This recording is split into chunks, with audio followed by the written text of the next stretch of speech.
Welcome back, fellow list lovers, to Top 10 Tier, where we rank, rate, and reveal the best of the best. I'm your host, and today's episode is brought to you by our amazing sponsor, Wondershare Filmora, the ultimate tool for bringing your video visions to life. From jaw-dropping countdowns to mind-boggling comparisons, we've got it all covered here at Top 10 Tier. And with Wondershare Filmora's powerful editing features, we're able to elevate our content to new heights of visual excellence. So, grab your popcorn and get ready to embark on a journey through the top 10 realms of awesomeness. From the bizarre to the breathtaking, we're counting it all down, right here on Top 10 Tier. Don't forget to subscribe and hit that bell icon to stay updated on all our latest rankings and reviews. Let's dive in. Clapperboard Trophy.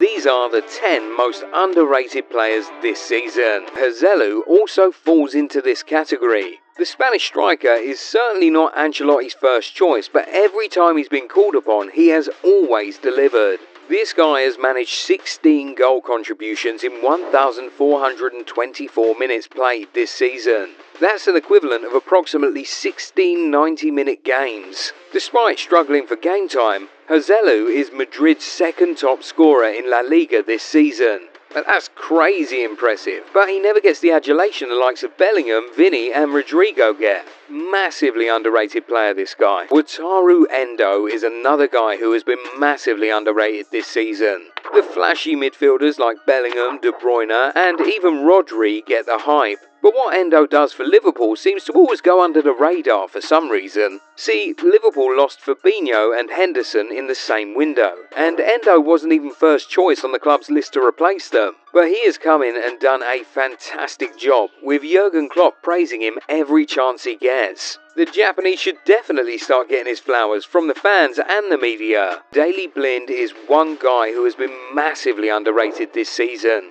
Everyone thought he was finished after Ajax, but look at him, driving Girona to what could be a mind-blowing fairy tale. He is always one of the first names on the team sheet for the Catalan club. That's testament to how solid he's been this season. And let's not forget that this guy is 34 years old. If his name was Sergio Ramos, the media would have gone crazy. In addition to his defensive contributions, Daley Blind also gives you the occasional goal contribution here and there. The Dutchman already has 5 goal contributions in 25 appearances from the centre of defence. Now you begin to wonder why Blind isn't getting Defender of the Year shouts in La Liga. You don't even see newspapers talk about him. Joshua Zirkzee. If you're asked to mention outstanding youngsters this season, we're pretty certain Zirkzee won't make your list. And that's crazy because he's been one of the best performing under-23 players this campaign. Thiago Motta is doing a madness at Bologna, and Joshua Zirkzee is one of his biggest tools. This kid has managed 13 goal contributions in 23 appearances this season, a lot of which have come against big clubs like Inter, Juve, Lazio and Milan. This lad should be certainly getting more recognition than he currently is. Andre Lunin. When Courtois picked up a long-term injury at the beginning of the season, Real Madrid did not trust Lunin, so they went to get Kepa on loan from Chelsea. Well, Kepa got injured, and that forced the Spanish giants to use Lunin, and he felt like a revelation. He has made huge saves and kept a good number of clean sheets that Madrid seem not to be missing Courtois as much as they should. With the way Lunin has performed, Kepa will definitely be heading back to Chelsea at the end of the season. The Ukrainian has been that good, but we don't seem to hear enough noise about him.